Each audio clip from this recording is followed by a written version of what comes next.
মানুষের মরে যাওয়ার পর, মানুষের দুনিয়াতে শ্বাস বন্ধ হওয়ার পর মানুষকে সর্বপ্রথম কবরের ভিতরে রাখা হবে। এবার বলছেন নবী বলেছেন, যেমন মানুষকে কবরে রাখা তিন খাবল করে মাটি দেয়া, মাটি বরাবর করে মানুষ যখন ওখান থেকে হাঁটতে শুরু করে দিবি, আল্লাহর পক্ষ থেকে দুটা ফেরেশতা কবরের ভিতরে চলে আসবে। আজকে মাওলানাকে কথা ভালো লাগে না, আজকে জালসা শুনতে ভালো লাগে না, আজকে দিনের কথা শুনতে ভালো লাগে না, কিন্তু বন্ধুরে হযরত উসমান বলছেন, নবী বলেছেন কবরে দুটা ফেরেশতা চলে আসবে। ওই ফেরেশতা দুটা মানুষটাকে উঠিয়ে বসাবে, বেটা ছেলে হোক কিংবা বেটি ছেলে হোক, এবারে উঠিয়ে বসাবে। উঠিয়ে বসার পর তিনটা তাকে আরবি জবানে সওয়াল করবে, আরবিতে সওয়াল করবে। কি কি সওয়াল করবে? এক নম্বর সওয়াল হবে মান নাবিয়ুকা মা দীনুকা, তোমার দিন কি রে, তোমার নবীর নাম কি? এবার বন্ধু আমার তিনটা সওয়াল যখন হয়ে যাবে, নেককার যদি হয় ভালো জবাব দেবে, গুনাহগার যদি হয় তাহলে কিন্তু জবাব দিতে পারবে না। এটা বিষয় আলাদা, আল্লাহ বাঁচিয়ে রাখলে অন্য কোনদিন বলবো। তবে বন্ধুরে হযরত উসমান বলছেন যে ওই কবরের ভিতরে যখন মানুষকে তিনটে প্রশ্ন করা হবে, কবরের পরীক্ষাতে যারা পাস করে যাবে, কিয়ামতের দিন মিজানের পাল্লাতে পাস করে যাবে, কিয়ামতের দিন পুলসিরাতে সে পাস করে যাবে, কিয়ামতের দিন আল্লাহ রাব্বুল আমিনের আরশের তলাতে সে কিন্তু জায়গা পেয়ে যাবে।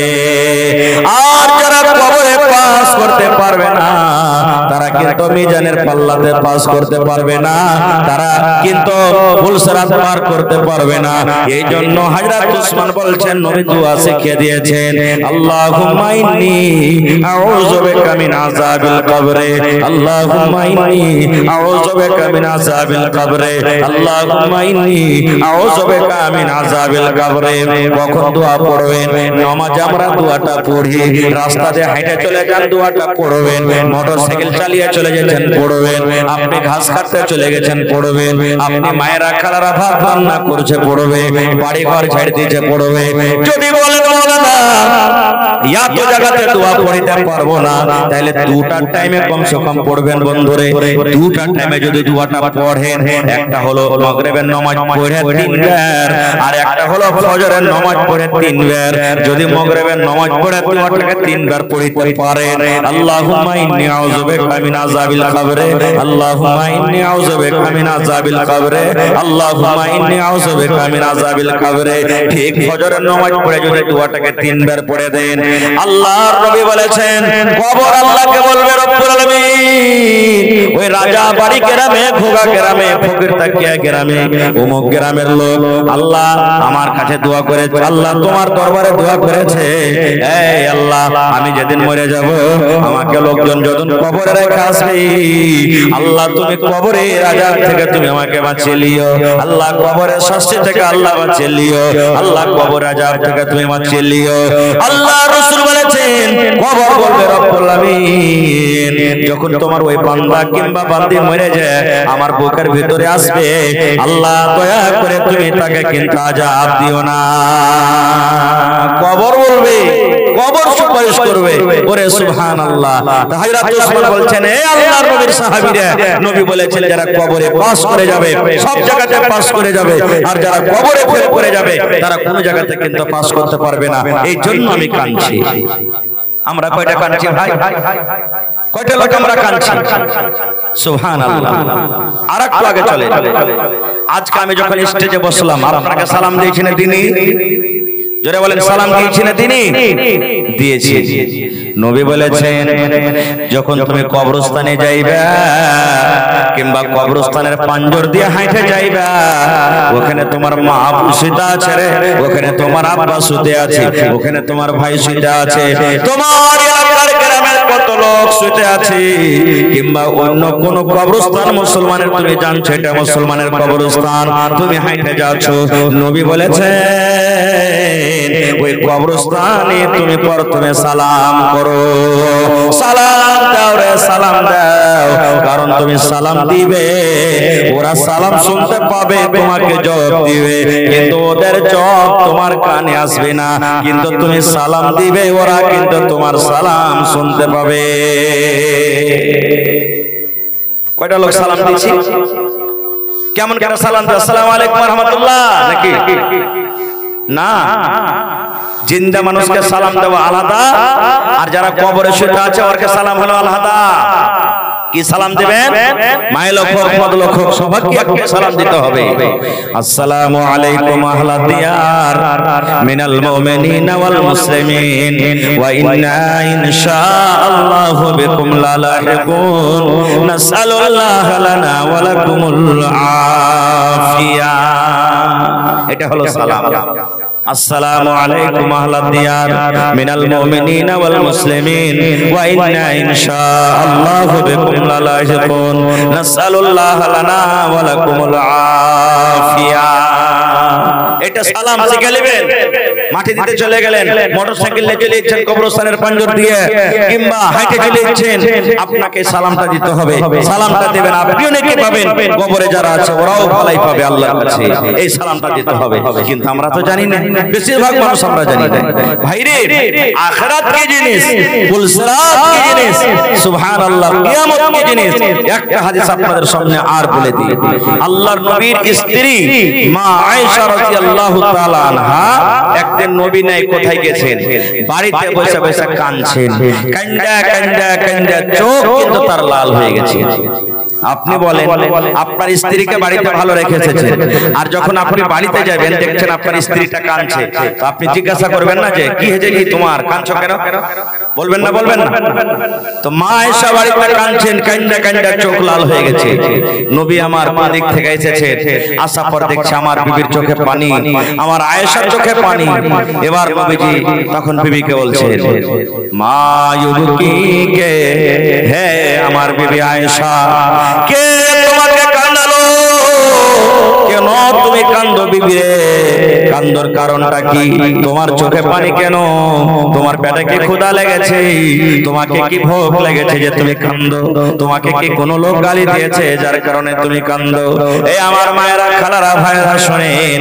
এবারে মা আয়েশা নবীজির বিবি বলছেন, আল্লাহর নবী গো, আমাকে কেউ মারেনি, আমাকে কেউ গাল দেয়নি, আমাকে কেউ খারাপ ভাষাতে কথা বলেনি, আমার পেটে কোনো জ্বালা নাই। তবে নবী বলছেন, কেন কাঁদছো রে বিবি, তুমি একটু বলো তো। এবার মা আয়েশা বললেন, নবী গো, আপনি জান্নাতের কথা বলেছেন, আপনি জাহান্নামের কথা বলেছেন, আপনি পুলসিরাতের কথা বলেছেন নবী গো, যে পুলসিরাত একটা এমন খতরনাক জায়গা যে ওখানে বড় বড় আকুড়া বংশের মতন আকুড়া লাগা আছে। যারা নেককার মানুষ পার করে যাবে, আর ওই গুনাহগার মানুষরা কিন্তু আকুড়া বেঁধে বেঁধে বেঁধে জাহান্নামের তলে পড়ে যাবে। ও জাহান্নাম তলে আছে, আর উপরে হলো পুলসিরাত।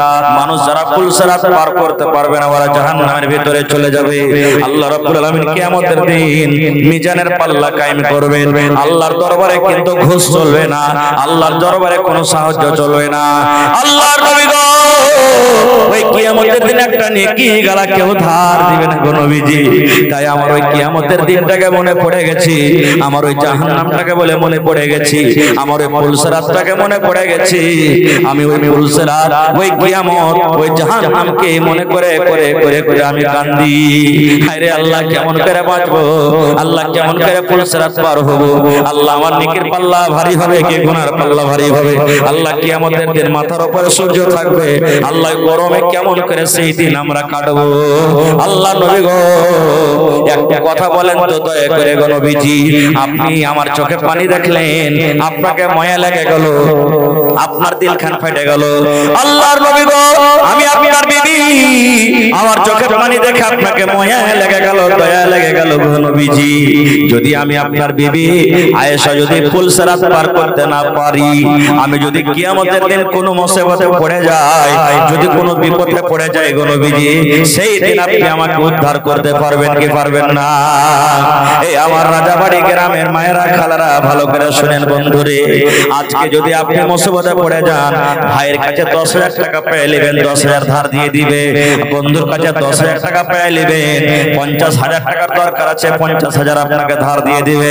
কিন্তু কিয়ামতের কথা শুনেন, নবী আমার বলছেন আয়েশা রে, দুনিয়াতে যদি ভালো কাপড় চাও নবী আমি শক্তি হিসাবে দিয়ে দিব, ভালো যদি খাইতে চাও শক্তি হিসাবে তোমাকে দিয়ে দিব। কিন্তু আয়েশা রে, তিনটা এমন জায়গা আছে রে বিবি, কিয়ামতের দিন তিনটা এমন স্থান আছে, ওই তিন জায়গাতে যদি তুমি কোনো মুসিবতে পড়ে যাও আমি নবী তোমাদেরকে ওই মুসিবত থেকে কিন্তু উদ্ধার করতে পারবো না। ওই কিয়ামতের দিন তোমাদেরকে ওই মুসিবত থেকে বাঁচাতে পারবো না। এক নম্বর নবী বললেন আয়েশা, আল্লাহ রাব্বুল আলামিন কিয়ামতের দিন মানুষকে উলঙ্গ করে রাখবেন, ন্যাংটা করে রাখবেন। মানুষের মাথাতে কাপড় থাকবে না, মানুষের গতরে কাপড় থাকবে না, মানুষের পরনে কাপড় থাকবে না। যেমন মায়ের পেট থেকে উলঙ্গ হয়ে এসেছে, কাপড় পিন্ধা আসেনি, ওই মতো আল্লাহর সামনে উলঙ্গ হয়ে দাঁড়াইতে হবে। মা আয়েশা বলছেন হুজুর, ওখানে পুরুষরা ল্যাংটা হয়ে থাকবে, উলঙ্গ হয়ে থাকবে, তো মহিলারাও কি উলঙ্গ হয়ে থাকবে? আল্লাহ রাসূল বললেন ওখানে মহিলা আর পুরুষ বলে কোনো কথা নাই রে আয়েশা, ওখানে সবাই ল্যাংটা হয়ে থাকবে, সবাই উলঙ্গ হয়ে থাকবে, কেউ কাপড় পিনতে থাকবে না। যেমন কথাটা বলা, এবার মা আয়েশা এরকম ভাবে মুখটাকে ঘুরিয়ে বলছেন নবী গো, বড় লজ্জার কথা, ওখানে তো সব রকম মানুষ থাকবে গো নবীজি, কেমন করে নিজের ইজ্জতটাকে ঢাকবো, কেমন করে নিজের ইজ্জতটাকে রক্ষা করব? আল্লাহ রাসূল বললেন আয়েশা রে, কিয়ামতের দিনটা এমন দিন হবে রে বিবি, কিয়ামতের দিনটা এমন দিন হবে কোন মানুষ কোন মানুষের দিকে দেখার ফুরসত পাবে না, কে ল্যাংটা হয়ে আছে আর কে কাপড় পিন্ধা আছে। এমন ভয়ঙ্কর দিন হবে, এমন কঠিন দিন হবে, মানুষ দেখবে না যে কে কাপড় পিন্ধা আছে আর কে কাপড় পিন্ধা নাই, কার শরীরে কোন কাপড় আছে কার শরীরে নাই। সেদিন যারা নামাজি তারা হাই হাই করবে, সেদিন যারা বেনামাজি তারা হাই হাই করবে, একটা মাওলানারাও সেদিন হাই হাই করবে, যারা ধাগাবাজ দোগাবাজ ওরাও হাই হাই করবে, একটা হাজী সাহেবও সেদিন হাই হাই করবে। সব শুধু কথাই বলবে আল্লাহুম্মা সাল্লিম, আল্লাহুম্মা সাল্লিম, আল্লাহ তুমি আজ আমাকে বাঁচিয়ে নাও, আল্লাহ তুমি আমাকে বাঁচিয়ে নাও। এবারে সেই দিন নবী বলছেন আয়েশা রে, যারা মানুষ দুনিয়াতে বেঁচে ছিল প্রত্যেক মানুষের জীবনের দোকানটাকে খাতা আছে, প্রত্যেক মানুষের দোকানকে খাতা, আমার কাছে দোকানটা খাতা, ডাইন দিকের ফেরেশতা নেকির কাম করছে, বাঁ দিকের ফেরেশতা যেটা ঘাড়ে আছে জীবনে আমি কি গুনাহ করছি লিখতে আছে, আপনি জীবনে কি করছেন লিখতে আছে। আপনি বলেন বন্ধুরে, আপনার মনে হয় ফকির তকিয়া চকে কোন দোকানে সিসি ক্যামেরা লাগা আছে না? বলেন তো কোন দোকানে জরুর হবে, আছে? যারা বলেন আছে, মেলায় দোকানে দেখবেন, বাজারে বড় বড় চলে যান, কাসবা চলে যান, কেন লাগা আছে দেখবেন গেটে বড় করে লেখা আছে आप दुकान में घुस रहे हैं, आप सीसी कैमरे की निगरानी में है। আপনি বলেন তো ওই দোকানের কোন জিনিস আপনি চুরি করলে ধরা পড়বেন না পড়বেন না? জোরে বলেন পড়বেন না পড়বেন না? আপনি তো ধরা পড়বেন, যার কারণে আপনি চুরি করবেন না। কেন করবেন না? আমি যদি দোকান থেকে কোন জিনিস চুরি করি, দোকানদার ভাই কিন্তু ঘরের ভিতর থেকে আমাকে দেখছি, আমি যে ব্যাংকের ভিতরে ঢুকেছি, ব্যাংকের কোন জিনিস যদি আমি চুরি করে নি, ম্যানেজার সাহেব ভিতর থেকে ঢুকছে। আয় মুসলমান, দুনিয়ার ক্যামেরা দেখে এত ভয়, দুনিয়ার ক্যামেরা দেখে টিভি দেখে যদি এত ভয় করি রে ভাই, আল্লাহ রাব্বুল আলামিন এই যে দুটা ঘাড়ে দুটা ক্যামেরা, দুটা ঘাড়ে দুটা ফেরেশতা দিয়েছেন, ওই ফেরেশতা আমি যেখানে যাই ওখানে কিন্তু আমার সাথে সাথে যায়। আপনি সুতে যান আপনার কাছে থাকে, আপনি বাজার চলে যান আপনার কাছে থাকে, আপনি মাঠে কাম কাজ করতে চলে যান থাকে, দোকানে চলে যান আপনার কাছে থাকে। যদি সিসি ক্যামেরা বলে আমরা ডরাই ভয় করি, তবে ফেরেশতা দেখে কোন আমরা ডরাই না। বন্ধুরে, নবী বলেছেন ওই ফেরেশতারা শুধু একটু মাত্র সময়ের জন্য দূরে চলে যায়। দূরে যায় কতখানি? যেমন আমরা রোদ থেকে গরম থেকে মাথাতে ছাতা দিয়ে দিই যেন আমাকে রোদ না লাগে, যেন আমি পানিতে ভিজে না যাই। আল্লাহর নবী বলেছেন যখন আপনি বিবির সাথে হামবিস্তারি করবেন, যখন বিবির সাথে মিলামিশা করবেন, ওই টাইমখানে ওই সময়খানে শুধু আপনার কাছ থেকে হইতে মাথার উপরে ছাতা বাচ্চার মতন হয়ে থাকে।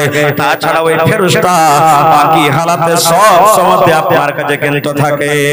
ওই ফেরেশতা নোট করতে আছে এক ঘন্টা রেজিস্টার কত বড় হবে জানেন? যত দূর আপনার চোখের নজর হবে, যত দূর সামনে তাকাবেন, জীবনের সব কিন্তু আমল লেখা আছে। আজ জালসা শুনছেন বসে বসে, এটাও কিন্তু লেখা আছে। কত ভাই আজ মোবাইল দেখছে বসে বসে, ওটাও লেখা আছে। কোনটা যা পাট চুরি করেছেন ওটাও লেখা আছে। কোনটা কার জালে মাছ চুরি করেছেন ওটাও লেখা আছে। কবে কোনদিন মদ পান করেছেন ওটাও লেখা আছে। কার আইতে বলছেন ওটাও লেখা আছে। না যায় জনগণের ছেলেকে যদি নজরে দেখা থাকেন ওটাও লেখা আছে। জীবনের ছোট হোক জীবনের বড় হোক, সব আমল কিন্তু লেখা আছে। নবী বলছেন আয়েশা রে, দুনিয়ার তারাজু আছে, দুনিয়ার তারাজুতে পাসাং আছে। আছে না নাই বলেন? দুনিয়ার তারাজুতে পাসাং আছে। আল্লাহর নবী বলেছেন আল্লাহ রাব্বুল আলামিন এমন তারাজু কায়েম করবেন, আল্লাহর তারাজুতে কিন্তু কোন রকমের পাসাং নাই। নারে তাকবীর। আপনারা বলবেন হাজি মাওলানা, নেকি আর গুনাহ যে আল্লাহ ওজন করবে, এটা কি দেখবের জিনিস নাকি? আজ তক নেকি দেখেছেন কেউ? কহেন তো আপনারা, নেকি দেখেছেন? গুনাহ দেখেছেন? তো যে জিনিসটা দেখতে পাবেন না তো ওটাকে ওজন করবে কেন করে? সওয়াল জাগছে না জাগে না? যে জিনিসটা আপনি আমি দেখতেন, আমি বলছি আল্লাহ রাসূল বলেছেন দান করে নেকি পাবে, নামাজ পড়ে নেকি পাবে, জালসা শুনে নেকি পাবে। তো কই দেখতে পেলেন নেকিটা? তো নেকি দেখতে পেলেন না তো কেমন করে ওজন হবে? একটা উদাহরণ দিই, এটা বোঝার জন্য খুব আল্লাহ আসান করে দিয়েছে। আজ তাক জ্বর দেখেছেন, শরীরে যে জ্বর হয় দেখেছেন কেউ? জ্বর দেখতে পেয়েছেন? একটা লোক হাত তোলেন তো। জ্বর দেখেছেন কেউ? কেউ জ্বর দেখেন? রোদ পড়ছে, যারা পড়ালেখা মানুষ তারা জানতে পারছে রোদ পড়ছে। তো যারা বৈজ্ঞানিক সায়েন্সদার তারা বলছেন আজকে এত টেম্পারেচার রোদটা গেল। বলেন রোদ ধরতে পেরেছেন আজ পর্যন্ত? ধরতে পারেনি কেউ। বাতাস চলছে, শরীরে লাগলে জানছি বাতাস চলছে, কিন্তু যারা সায়েন্সদার ওরা বলছে যে এত পয়েন্টে ভোল্টেজে বাতাসটা চলছে। এবার আপনি বলেন জ্বর দেখতে পাই না, ডাক্তার সাহেবের কাছে আপনাকে জ্বর হলো, ডাক্তারকে ডেকে নিয়ে চলে এলেন। এবার ডাক্তার সাহেব মুখে কিংবা বগলে একটা মেশিন লাগে, ওকে কি বলি? জোরে বলেন। আপনার মুখে খানি টানি আছে নাকি ভাই? একটু মুখ খুলে কথা বলেন। ওটাকে কি বলি? থার্মোমিটার। এবার বলেন 1 মিনিট 2 মিনিট পর টু টু টু টু করে বাজতে শুরু হয়ে গেল, তখন ডাক্তার বলবে বাহির করো। এবার যেমনই বাড়িয়ে গেল দেখবেন ডাক্তার বলবে ভাই রে তোমাকে এত পয়েন্ট জ্বর আছে, 80 আছে কি 85 আছে কি 90 আছে কি 100 আছে কি বেশি আছে। ডাক্তার সাহেব লাভতে পারছে না? পারে না? বন্ধুরে, না দেখা জিনিসকে যদি ডাক্তারেরা লাভতে পারে, তবে যে আল্লাহ, যে রব্বুল আলামিন মেশিন তৈরি করার জন্য মানুষকে দিমাগ দিয়েছেন, বুদ্ধি দিয়েছেন, সেই আল্লাহ কেন নেকি এবং গুনাহকে ওজন করতে পারবে না? পারবে না? পারবে না? বন্ধুরে আমার, আজকে দেখেন তার দেখতে পাচ্ছি, কিন্তু তারের ভেতরে যেটা কারেন্ট আছে, যেটা ঝাটকা আছে, ওটাকে দেখতে পাই? দেখতে পাই না। কিন্তু আপনার মিটার লাগা আছে, যেমনই মাস পুড়ে গেল আপনার মোবাইলে মেসেজ চলে এলো, ভাই রে তুমি এত এক মাসে তোমার 500 টাকার বিল হয়ে গেল, 400 টাকার তোমার বিল হয়ে গেল। এই মুসলমান, না দেখা জিনিসকে যদি মানুষ নাপতে পারে, তুমি এত ইউনিট, তুমি এত ইউনিট তোমার বিজলি শেষ হয়ে গেছে, তোমাকে এত টাকা লাগবে, না দেখা যদি মানুষ লাভতে পারে, তো যে আল্লাহ মানুষকে জ্ঞান বুদ্ধি দিয়েছে সেই আল্লাহ কেন লাভতে পারবে না? পারবে না? পারবে না? মানুষের ইলম আল্লাহর ইলম কতখানি, মানুষের ইলম আর আল্লাহর ইলম কতখানি কম বেশি আছে দেখেন। রাসূল বলেছেন যে একটা পাখি লাখ জ্বলছে নদীতে, আর একটা পাখি এসে বসে গেছে, লাখানে বসে গেছে, আর পাখিটা নিজের চোঁচ লদ্দিতে মারছে আর উঠাইছে, লদ্দিতে মারছে আর উঠাইছে। আপনারা বলেন লদ্দির হিসাবে পাখির মুখে চোঁচে কতখানি পানি উঠবে? 1 ফোঁটা? গোটায় পানি থেকে যাবে লদ্দিতে, থাকবে না? থাকবে না? নবী বললেন সাহাবীরে এই পাখির মুখে কতটুকু পানি ওঠে? বলছে সামান্য একটু, গোটায় পানি সমুদ্রে আছে। আল্লাহর নবী বলেন সাহাবীরে এই মতো মানুষের ইলম আর আল্লাহ রাব্বুল আলামিনের ইলমে পার্থক্য। একটা পাখির মুখে যতখানি ইলম ওঠে, একটা পাখির মুখে যতখানি পানি ওঠে, কতখানি ইলম আল্লাহ মানুষকে দিয়েছে। ওরে আল্লাহ ওইখানটা ইলম পায় মানুষ জ্বর কেলে ফেলিছে। ওই আল্লাহর বান্দা, তুমি একদিন খাটতে চলে যাও, আর আমি একদিন, সেই দিন যেদিন তুমি খাটতে চলে যাইবে, সেই দিন আমি নবীর কাছে থাকবো, নবীর কাছে আমি পড়া শিখবো, নবীর কাছে আমি ইলম শিখবো, নবীর কাছে আমি তালিম শিখবো। এবারে তুমি খাটতে চলে যাইবে, সন্ধ্যাবেলাতে বাড়ি যখন আসবে, বাড়ি আসার পর যত টাকা তুমি মজদুরিতে পাইবে, টাকাকে দুই ভাগ করবে, এক ভাগ তোমার ছেলে মেয়ের জন্য বাড়িতে রাখবে, আরে এক ভাগ তুমি আমাকে দিয়ে দিবে, আমার ছেলে মেয়ের জন্য আমি বাড়িতে রাখবো। আর নবীর পাঞ্জরে আমি সারাদিন যাই শিখবো রে ভাই, সন্ধ্যাবেলাতে তোমাকে সব গোটা আমি শিখিয়ে দিব। তারপর দিন হাজরা তোমার বলছেন আমি খাটতে চলে যাব, আর তুমি নবীর পাঞ্জরে তুমি ইলম শিখবে। সারাদিন কাম কাজ করে আমি যা মজুরি পাবো, হাফ মজুরি তোমাকে দিয়ে দিব, আর হাফ মজুরি আমার ছেলে মেয়ের জন্য রাখবো। এবং ভাইরে তুমি নবীর কাছে যা সারাদিন ইলম শিখবে, তুমি সন্ধ্যাবেলাতে সেই ইলম তুমি আমাকে শিখিয়ে দিবে। এতে আমাদের বাড়িও চলবে, এতে আমাদের সংসারও চলবে, এতে আমাদের দুনিয়াদারিও করা হবে, আর নবীর কাছে বারে বারে হিসাবে আমাদের ইলম শেখা হবে। কত বড় ইলম, জরুরি জিনিস। দেখেন বাড়ি বানিয়ে নিলেন কে, বড় বড় সাহাবী হয়ে। আর আজকে আমরা কতটি মানুষ জানাজার দোয়া জানছি ভাই, কতটি মানুষ জানাজার নামাজ পড়ার তারিকাটা জানছি, আমরা জানি না। বড় হয়ে গেছি মাথাতে, লজ্জা করছি, হ্যাঁ এত বড় মাথাতে হয়ে গেছি, কেমন করে শিখতে যাব? না, মনে দুঃখ করবেন না, ভাই হিসাবে বলছি, বন্ধু হিসাবে বলছি। যতটি লোক এখানে বসে আছেন, আমি যদি একটা করে বলি ভাই হে জানাজার নামাজ কেমন করে পড়িতে হবে একটু আমাকে বলেন তো দয়া করে, কয়টা লোক পারবো? 100টা মানুষের মধ্যে 10টা লোক মোটামুটি পারবো, তাই না? কেমন করে জানাজা পড়িতে হবে ভালো করে শুনেলেন। মা মরে গেছেন, আব্বা মারা গেছেন, গ্রামের কোন লোক মারা গেছেন, জানাজা পড়িতে হবে বন্ধুরে, জানাজাতে শরীক হইতে হবে। কিন্তু নবীর তারিকা মতন যদি আমার আপনার জানাজা না হয়, তাহলে জীবন ধরে জানাজা পড়তে গেলে জানাজার নামাজ হবে না। শুধু জানাজা নয়, এই যে 5 ওয়াক্তের আমরা নামাজ পড়ি, নবীজি আমার যে তারিকাতে নামাজ শেখালছেন, মহিলা হোক কিংবা মরদ হোক, যেভাবে ওজুর কথা বলেছেন, যেভাবে রুকুর কথা বলেছেন, যেভাবে দোয়া সূরা পড়িতে বলেছেন, ওইভাবে যদি আমরা নামাজ না পড়ি, দোয়া না পড়ি, সারা জীবন নামাজ পড়তে গেল আল্লাহর দরবারে কিন্তু একদিনের নামাজ কবুল হবে না। হবে? নিজের মন মতন যদি নামাজ পড়িতে নামাজ কবুল হবে? হবে না। কেমন করে নামাজ পড়িতে হবে?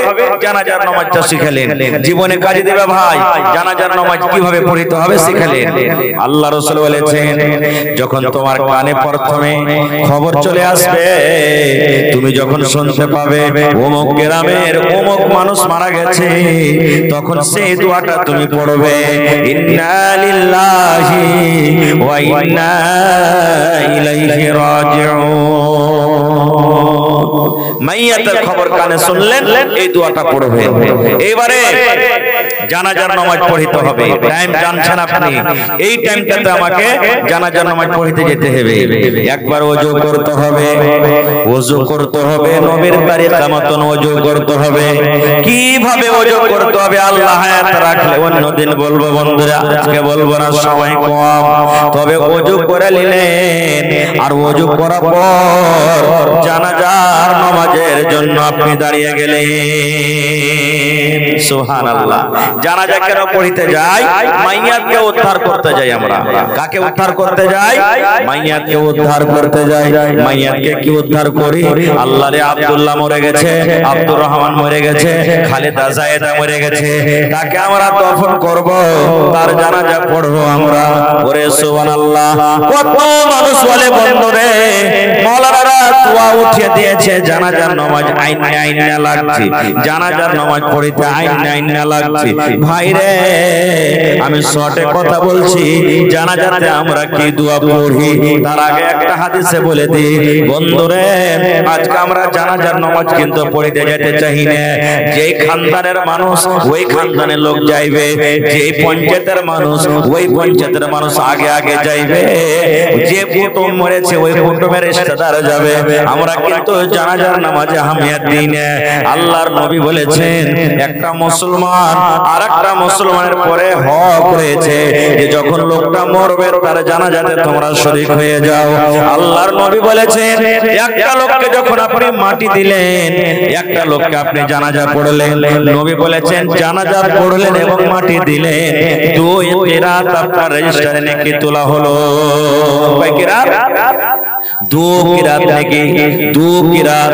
জানাজা পড়লেন এক কিরাত নেকি পেয়ে গেলে, এবার তাকে মাটি দিলেন এক কিরাত পেয়ে গেলে। সাহাবায়ে কেরাম বলছেন হুজুর আমরা কিরাত বুঝতে পারলাম না, কিরাত কাকে কহে?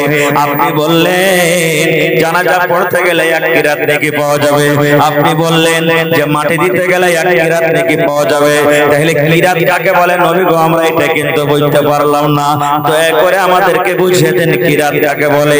নবী আমার বললেন হে আমার সাহাবীরা, হে আমার উম্মতের দল, কিরাত মানে হলো একটা উহুদ পাহাড়ের সমান। তুমি যদি কোনো মুসলমানের জানাজা পড়ো তাহলে তুমি এক উহুদ পাহাড়ের সমান নেকির হকদার হয়ে গেলে। আর যদি তুমি নামাজ পড়ার পর জানাজাতে তুমি শরীক হয়ে যাও, জানাজাতে শরীক হওয়ার পর তুমি যদি কবরস্থানে যে মাটি যদি দাও, তাকে বিসমিল্লাহ বলে তিন খাবল বলে মাটি দাও, ওখানে তোমার এক উহুদ পাহাড়ের সমান নেকি হয়ে গেল। এক কিরাত মানে এক উহুদ পাহাড় বরাবর যদি তুমি মাটি দিলে আর জানাজা পড়লে, দু উহুদ পাহাড়ের সমান তুমি নেকি পেয়ে যাবে। নারে তাকবীর। তাহলে কত নেকি, সেই নেকিটা আমরা বুঝতে পারি না। আর নেকি লওয়ার মন নাই। হ্যাঁ, বাপ দাদার একটা রেশমের আওয়াজ, মানুষ মেরেছে চল মাটি দিতে হবে, এই নিয়তি বেশিরভাগ আমরা চলে যাই। কেমন করে জানাজা পড়তে হবে? সুবহানাল্লাহ। নবী বলেছেন মাইয়াত সামনে হয়ে গেল, আল্লাহু আকবার বলে আপনি বুকের উপরে হাত বাঁধবেন। কোন দোয়া পড়বেন বলেন? কোন দোয়া পড়বেন? জি, আর আগে থেকে বলেন কোন দোয়া পড়বেন? হায় আল্লাহ, জানাজার নামাজ পড়ছেন তো কোন দোয়া পড়ছেন আপনারা? প্রথমে আল্লাহু আকবার বলে বুকে যেমন হাত বাঁধলেন, আপনি যখন জানাজার নামাজ পড়বেন আপনাকে বায়াত বাণী পড়িতে হবে না। ভালো করে শুনেন, জানাজার নামাজে বায়াত বাণী নাই, জানাজার নামাজে আপনাকে বায়াত বাণী পড়িতে হবে না। আপনি তারাবির নামাজ পড়বেন, বায়াত বাণী পড়বেন। আপনি তাহাজ্জুদের নামাজ পড়বেন, বায়াত বাণী পড়বেন। জুমার নামাজ পড়বেন, বায়াত বাণী পড়বেন। আপনি ঈদ বকরাদের নামাজ পড়বেন, বায়াত বাণী পড়বেন। পাঁচ ওয়াক্তের নামাজ পড়বেন, বায়াত বাণী পড়বেন। সুন্নাত পড়বেন, বায়াত বাণী পড়বেন। চারটার নামাজ পড়বেন, বায়াত বাণী পড়বেন। শুধু মুসলমান জানাজার নামাজ ছাড়া যে কোনো নামাজ হোক, নামাজ পড়তে গেলে আপনি বায়াত বাণী বা বায়াত বাণীর জায়গাতে অন্য যে কোনো দোয়া আছে আপনি পড়বেন।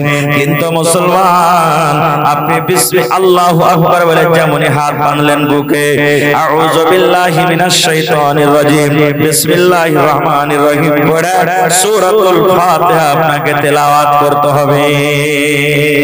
সূরাতুল ফাতিহা গোটায় আপনি পড়ে দিলেন, দিয়ে তখন বিসমিল্লাহির রহমানির রহিম।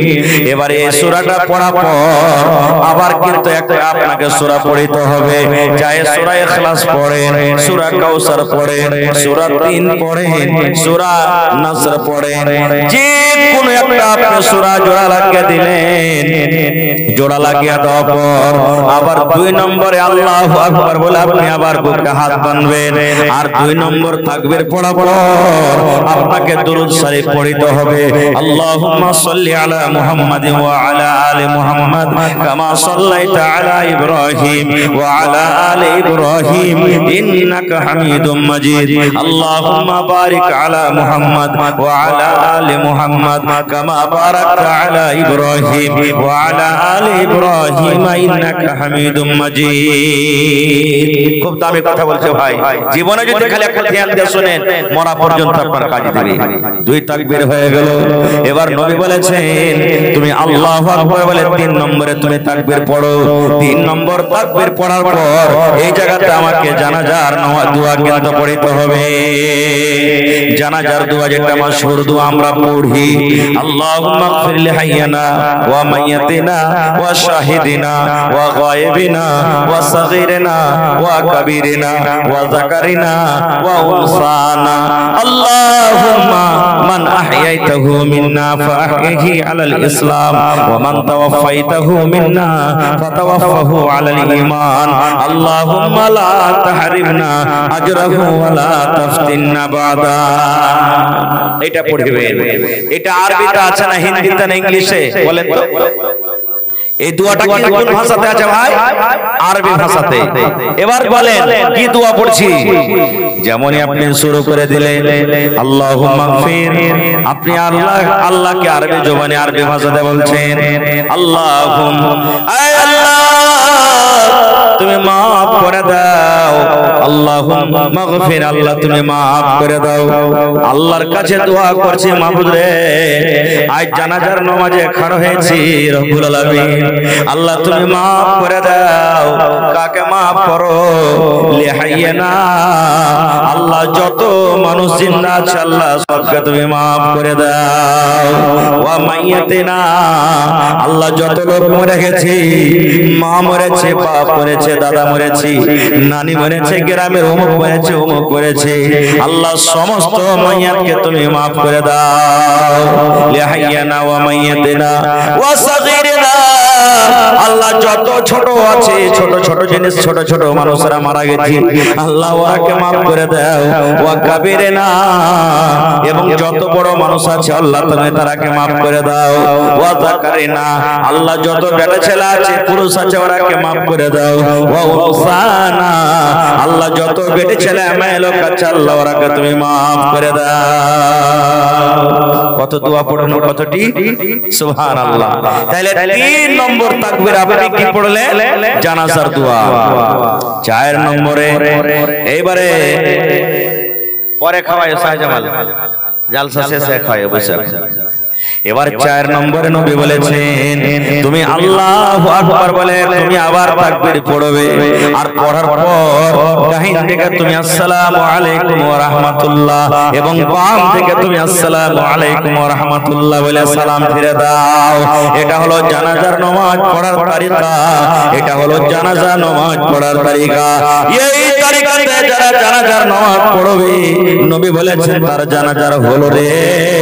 আর যারা এই তারিকা মতো জানাজা পড়লো না, নিজের মন মতন জানাজা পড়লো, ওরা শুধু জানাজাতে শরীক হলো কিন্তু ওদের নামাজ আল্লাহর দরবারে কিন্তু কবুল হলো না। কিন্তু আর একটা কথা বলে দিই, মেলায় জানাজাতে দেখবেন জীবনে হয়তো দেখেছেন যে ইমাম সাহেব খালি ডাহিন থেকে সালাম ফিরে শেষ করে দিয়েছে, দেখেছেন এরকম কোনদিন? হ্যাঁ, তো ওই জায়গাতে ভাই ঝগড়া লাগিয়ে দিয়ে নাই, সালাম মুলবির কপালে বাংলার কাছে নাকি বে সারা জীবন দুদিকে সালাম ফিরে নয় একদিকে সালাম ফিরে শেষ করে দিলে ঝগড়া লাগাইতে হবে না। কোন ইমাম যদি খালি ডাহিন থেকে আসসালামু আলাইকুম ওয়া রাহমাতুল্লাহ বলে নামাজ শেষ করে দাও, ওটাও হাদিসে আছে, ওটাও চলবে, কিন্তু ইমামকে বলতে হবে, কারণ সব জায়গাতে এটা নিয়ম নাই বা সবাই জানে না। তো ইমামকে বলতে হবে ভাই আজ এক সালামে নামাজ পড়াবো আমি, ইমামকে প্রথমে বলে দিলে ওইখানে ভাষা ঝগড়াটা কিন্তু হবে না। এবারে কি করবেন? জানাজা পড়া হয়ে গেল, খাট উঠিয়ে নিলেন, এবার উঠাইতে উঠাইতে কোন জায়গাতে চলে যাই আমরা? কবরস্থানে যাই নাকি? কবরস্থানে যখন আমরা যাই তখন কি করি? দুনিয়ার গল্প আমরা তখন করি। কার এগুলা ভুল হবে? চিনিয়ে বাদাম বলে কত ভালো হেলে গেছে, ওইটা তো হলো হার মার কবর। আরে ওই হার বাপের কবরে দেখ কত মোটা মোটা বাঁশের বিটটা বাড়ালছে, কোন ভুট্টা লাগালছে একবারে হাইনটা হাইনটা মোচা লাগছে হয়েছে। দুনিয়ার যত গল্প সব ওখানে আমরা করি, কিন্তু না রে বন্ধু না, আল্লাহর নবীর জামাই সুবহানাল্লাহকে হযরত উসমান রাদিয়াল্লাহু তাআলা আনহু নবী বলেছেন, ওসমান রে তুমি জান্নাতে যাইবা। দুনিয়াতে নবীজি খুশখবরি দিয়ে দিয়েছেন, এই ওসমান তুমি জান্নাতে যাইবা। নবী দুনিয়াতে ওসমানকে বলেছেন, ওসমান তুমি জান্নাতে যাইবে। জান্নাতি মানুষ দুনিয়াতে জানে যে খুশখবরি পেয়েছেন জান্নাতে যাইবে, কত বড় খুশি হয়েছে। কিন্তু শুনেন, হযরত ওসমান কবরকে যখন দেখতেন বন্ধুরে, কবরকে দেখে এত কাঁদতেন, চোখের পানিতে কান্দা কান্দা কান্দা সমস্ত দাড়ি কিন্তু ভেজে যাইত। এত কাঁদতেন কবরকে দেখে, কান্দা কান্দা চোখের পানিতে দাড়ি ভেজে যেত। সাহাবায়ে কেরামেরা তখন বলছেন, হাগো ওসমান, কবরকে দেখে তুমি এত কেন কাঁদো? কবরে কি আছে? কি কারণে তুমি কবরকে দেখে এত কাঁদো? কিছু বুঝতে পারি না। তখন হযরত ওসমান বললেন, ভাই রে